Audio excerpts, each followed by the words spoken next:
You going to help her? She's just browsing.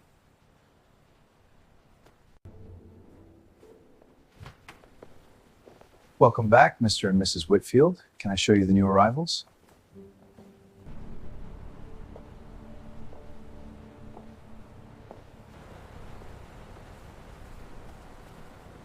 David, pull up everything we have on Harlow and Reed.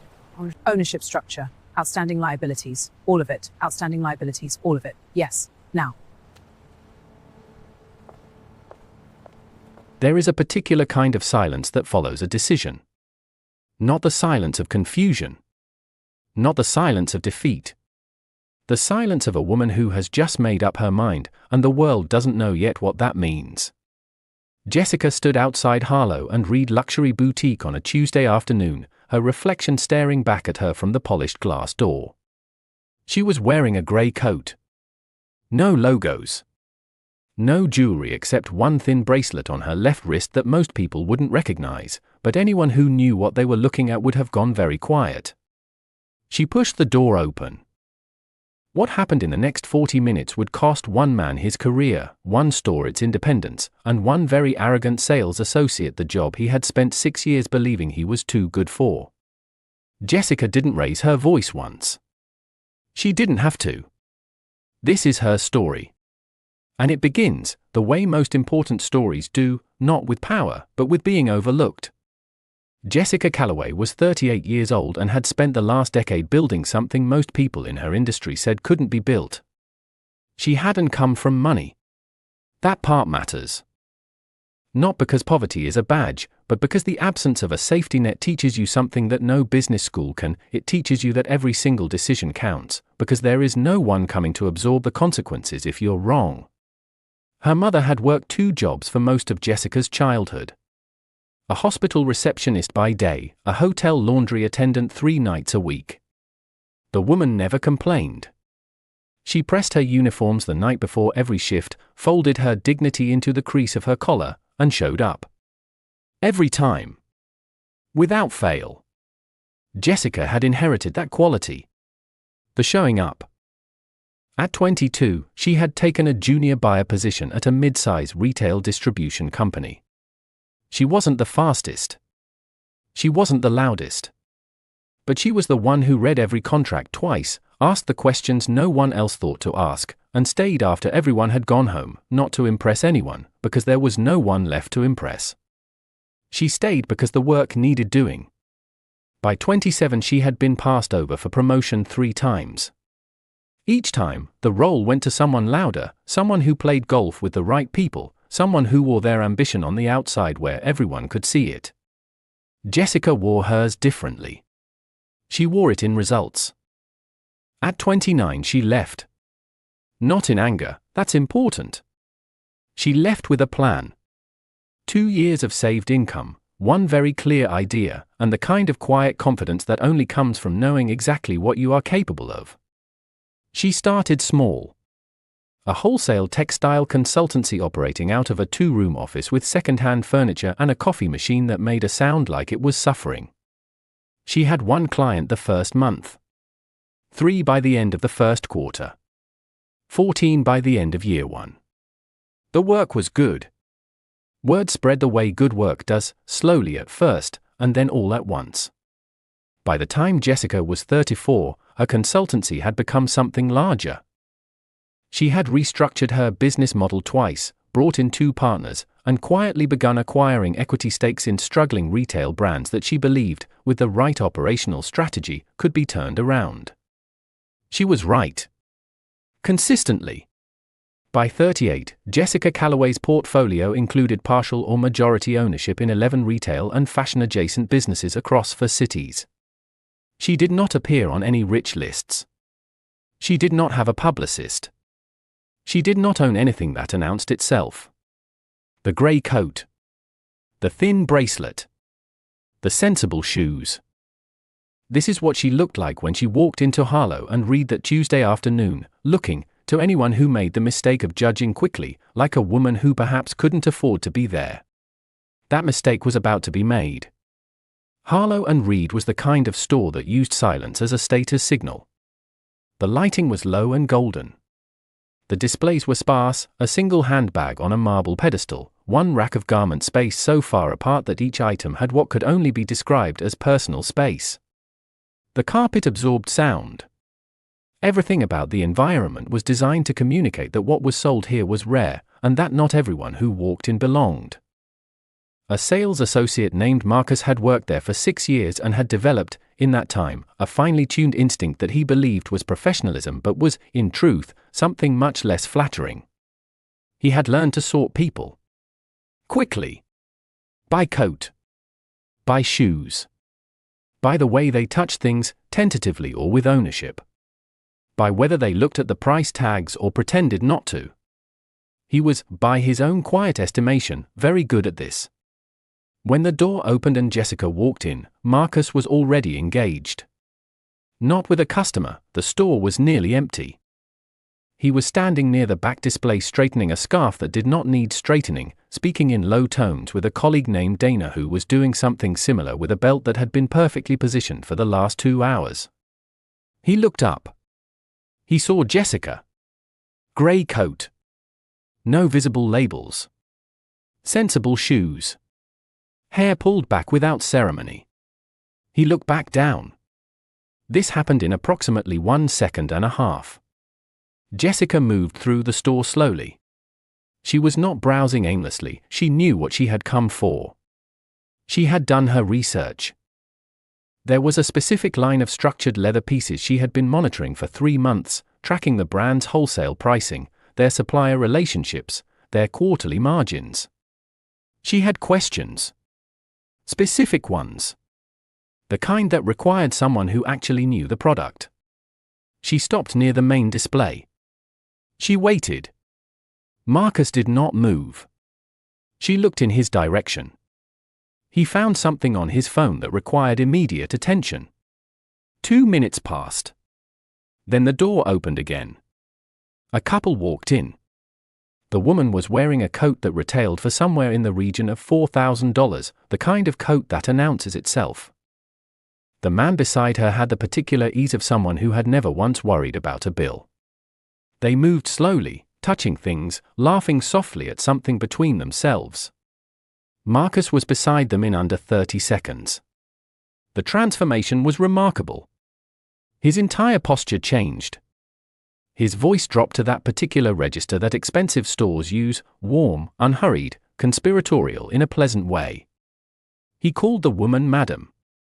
He lifted items from the display for them to feel the weight.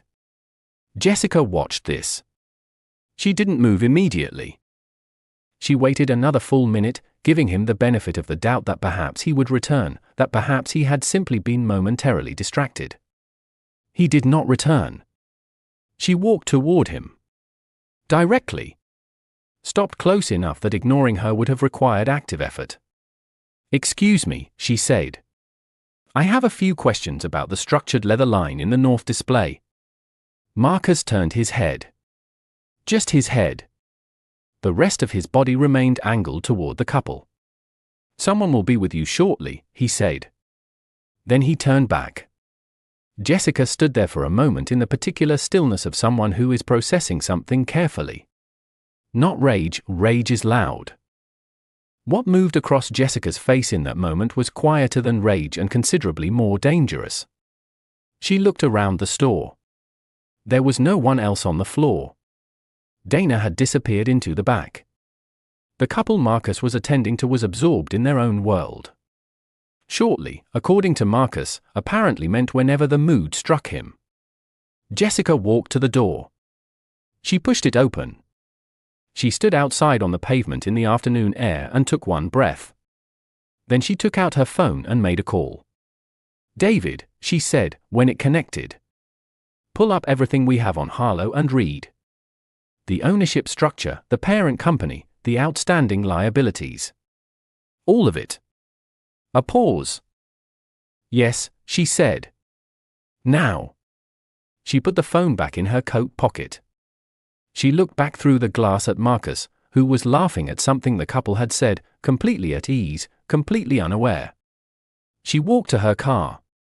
What Marcus did not know, what no one inside Harlow and Reed knew, was that the store had been quietly struggling for the better part of 18 months.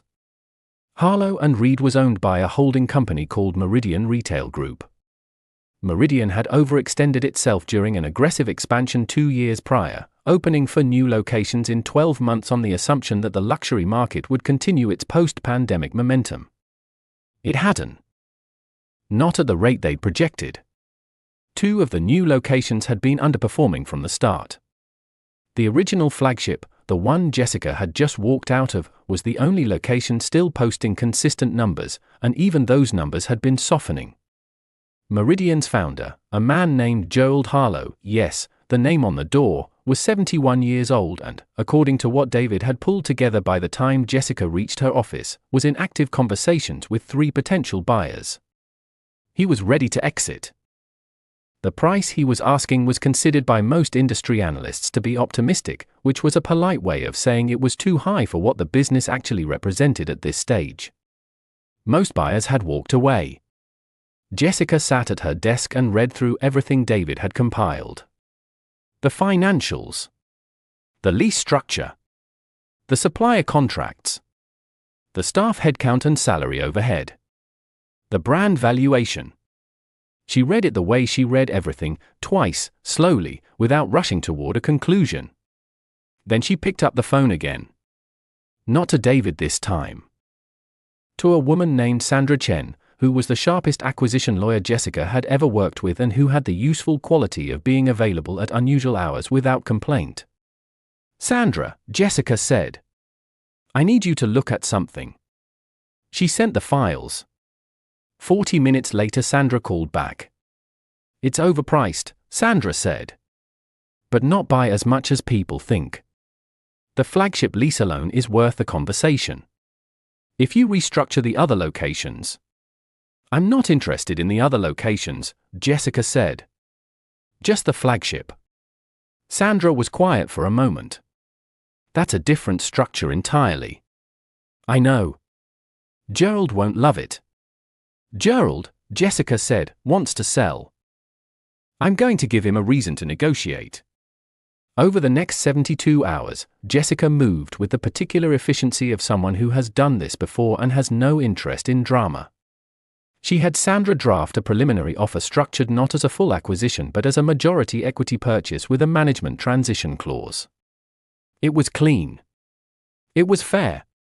It was, and this was deliberate, slightly below what Gerald was asking, but accompanied by a full operational turnaround proposal that made the lower number make sense. Gerald's people came back within 24 hours. They countered. Jessica's team responded. On the morning of the 3rd day, a Thursday, Gerald Harlow signed. Harlow and Reed's flagship location now had a new majority owner. Jessica looked at the signed document on her desk for a moment. Then she closed the folder. She had one more thing to do. She picked up her phone and called the store's general manager, a man named Paul, who had been notified by Gerald that a transition was underway and that the new owner would be in touch. "Paul," she said, "I'll be coming in tomorrow morning. 10 o'clock. Please make sure the full team is present." "Of course," Paul said. He sounded slightly anxious, the way managers sound when change is arriving faster than expected. "Can I ask, what should we prepare?" "Nothing," Jessica said. "Just make sure everyone's there." She put the phone down. She looked at the grey coat hanging by the door of her office. She decided she would wear it again tomorrow. The staff of Harlow and Reed gathered in the main floor of the store at 10 o'clock on Friday morning. There were 11 of them in total. Paul, the general manager. Dana and 3 other sales associates. 2 people from stockroom and logistics. A visual merchandiser. 2 women from accounts. And Marcus, who was standing with his arms loosely folded near the back display, the same spot where he had been straightening a scarf 3 days ago, looking mildly inconvenienced by the interruption to his morning. Paul had told them only that the new ownership would be coming in for an introductory meeting. He had not given a name. He had not given details. Gerald's team had been quiet about the specifics of the transition, which was standard practice, and Paul, who was a reasonable man and a decent manager, had decided to wait and present the facts as they came rather than speculate. At 10:02, the door opened. Jessica walked in. The grey coat. The thin bracelet. The sensible shoes. She moved through the entrance without hurry and stopped at the center of the floor where the light was best and where she could see all 11 of them clearly. Paul stepped forward. "Good morning. I'm Paul, the general manager. Thank you for coming in." "Thank you for having everyone here," Jessica said. She looked around the room steadily, taking her time, not performing anything, just looking, the way someone looks at something that now belongs to them and they are quietly assessing what they have. Her eyes moved across the room. They reached Marcus. Marcus met her gaze and then, in a movement so small it was almost invisible, something shifted in his face. A flicker of something. Recognition. Not of her name or her position. Recognition of her face. The grey coat. The woman from Tuesday. He said nothing. But the folded arms came apart and hung at his sides. Jessica looked at him for one moment. Just one. Then she looked back at the room. "My name is Jessica Calloway," she said. "As of yesterday morning I hold majority ownership of this location. I want to start by saying that I'm not here to make this uncomfortable for anyone. I believe in this brand. I believe in what this store can be with the right operational focus. Most of you are going to continue doing exactly what you've been doing." She paused. Most. The word sat in the room quietly. "I'll be meeting with each department individually over the coming days," she continued. "Paul and I will align on the transition schedule. For now I simply wanted to introduce myself and to walk the floor." She began to move through the store. Paul walked beside her. The rest of the staff gradually dispersed back to their positions, the tension releasing slowly, replaced by the careful, watchful energy of people who have just been surprised and are still processing. Marcus stayed near his display. He was pretending to review something on the internal tablet. His eyes kept moving to her. Jessica walked the floor with Paul for 20 minutes, asking precise questions about supplier relationships, about the inventory cycle, about customer return rates, about the one display wall near the entrance that she had noticed on Tuesday was underperforming relative to its foot traffic position. Paul answered everything carefully and with growing respect. He had dealt with ownership transitions before. He knew the difference between someone performing authority and someone who actually understood what they were looking at. Jessica understood what she was looking at. When they reached the north display, the one with the structured leather line, the one Jessica had been standing at on Tuesday when she had asked for assistance and received the back of a man's head, she stopped. She picked up one of the pieces. Turned it over. Examined the stitching. "This line," she said to Paul. "What are your current conversion numbers on it?" Paul pulled up the figures. He frowned slightly at what he saw. "Lower than we'd like. It's been a positioning issue, we haven't found the right way to present it to the right customer." "I know exactly how to position it," Jessica said. "We'll talk about that next week." She put the piece down. Then she turned. Marcus was 4 feet away, having moved, unconsciously or deliberately, it was hard to say, closer during this exchange. His face was doing something complicated.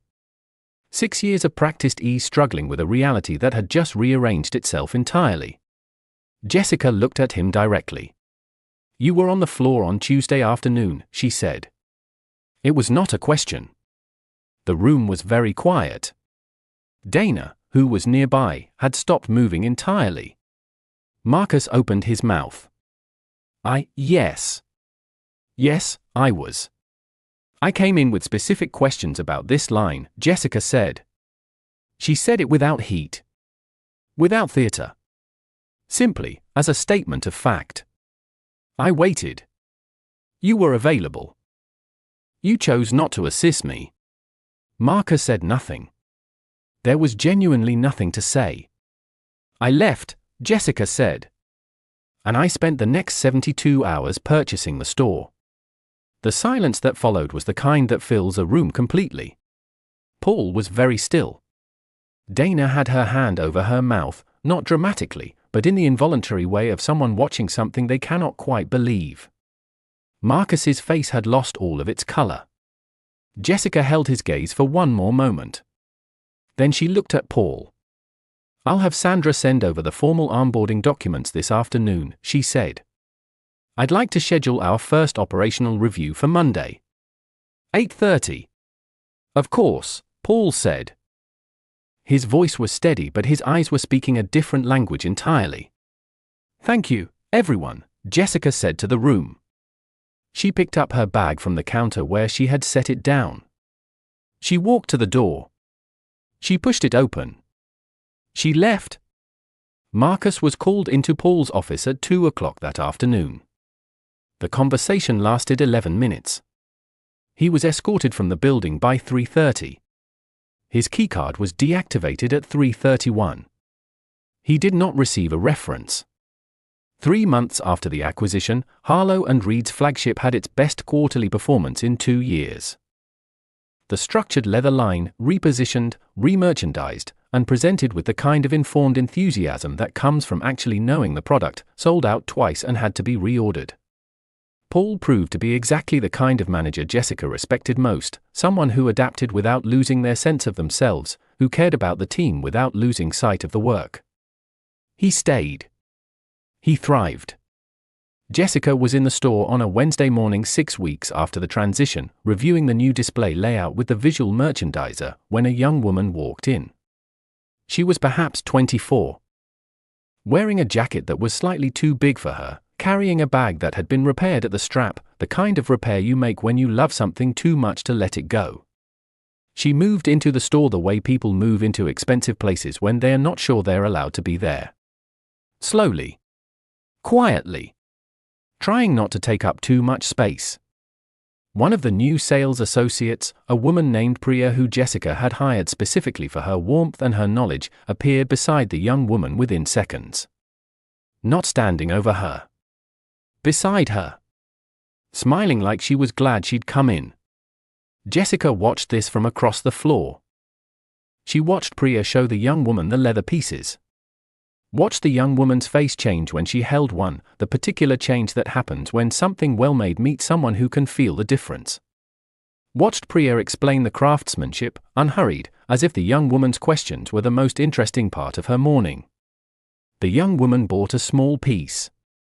The least expensive thing in the display. Priya wrapped it like it was the most important sale of the day. When the door closed behind her, Jessica turned back to the display layout. "Good," she said quietly, to no one in particular. There is a particular kind of silence that follows a decision. Jessica had walked out of that store on a Tuesday afternoon and the world had not yet known what it meant. By Wednesday it knew. She never mentioned Marcus by name to anyone. She never told the story publicly. She didn't need to. The work had done what work always does when it is done quietly and done well. It spoke for itself. Some people spend their whole lives waiting for the moment they are finally seen. Jessica Calloway understood something different. She had never needed anyone to see her. She had only ever needed the right door.